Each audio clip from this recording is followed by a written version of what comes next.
在日本的江户时代，时常有人半夜被吸干了血，但是当人们寻找凶手的时候，他却可以伪装成人类，无法辨识。这种半人半妖的生物到底是如何出现的呢？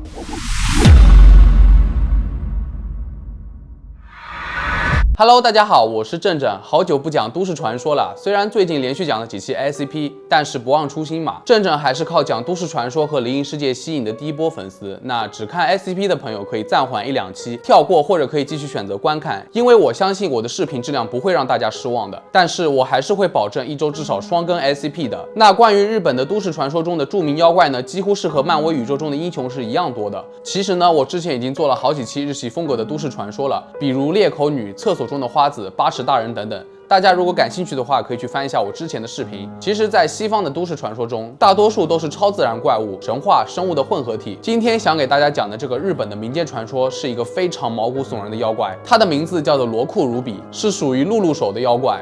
露露手呢，是长颈妖怪中的一种，在日本的江户时代流传甚广。 通常以女性的形象出现，特征是脖子可以伸缩自如。它既是人类又是恶魔，使日本的怪物的存在更加复杂了。看到这里，大家是不是都非常感兴趣呢？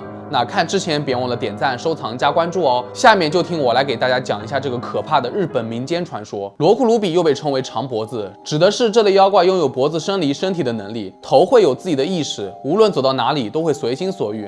白天，这些穿着洋装的女妖怪都会以人类的形式出现，但她们的真实形态却是在晚上显露出来的。到了夜间，她们的头虽然附在脖子上，但开始在周围漂移。罗库鲁比这一类的妖怪中，暴力程度最高的一种叫做努库库比，是一种披头散发的吸血鬼，会攻击并杀死人类和其他的动物。这些吸血鬼恶魔成为了日本文化中的一部分，使他们成为日本人挚爱的传说之一。传说中，努库库比的灵魂会跟着脑袋走，它比同类其他的妖怪更加暴力，会在夜间袭击人类。 还会像吸血鬼一样喝血，而且努库库比一旦口渴了，也会猎杀动物，甚至有时候它只会咬受害者为乐而不吸血。从理论上讲，努库库比在睡眠时是最虚弱的时候，头部也在周围漂移。如果想杀死它，就趁这个时候把它的身体移至头部无法返回的地方，这样头部与身体就无法重新结合了。相比之下，罗库鲁比的致死率不会特别高，更喜欢搞恶作剧。他们经常伸长脖子来招惹别人。 去吓人或者小动物，故意把东西撞倒，或者在暗中监视别人。罗库鲁比还有个特别奇怪的爱好，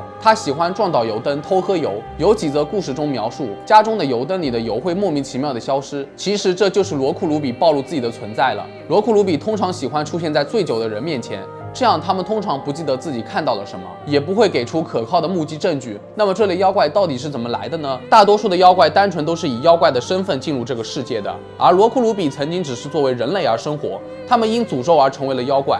据传说，这种诅咒可能是由多种因素造成的。妇女犯罪或对丈夫不忠之后，可能就会成为罗库鲁比。如果她的父亲、丈夫或者其他的成员犯了罪，罗库鲁比的诅咒也可能会莫名其妙落在妇女身上。不幸的是，有人甚至声称诅咒会从妇女自身传给她的女儿，这也是和日本自古以来女性地位较低有关。由于罗库鲁比在白天看起来完全像人类，甚至有人认为他们就是人类。但是后来，罗库鲁比也出现了一些蛛丝马迹，暴露了自己的身份。在白天， 他们的脖子上会出现生长纹，于是他们只能戴上围巾或者其他的配饰遮挡一下。有的人则会穿几层衣服来分散人们对于脖子的注意力。虽然听上去这些怪物令人毛骨悚然，但罗库鲁比还是可以被击败的。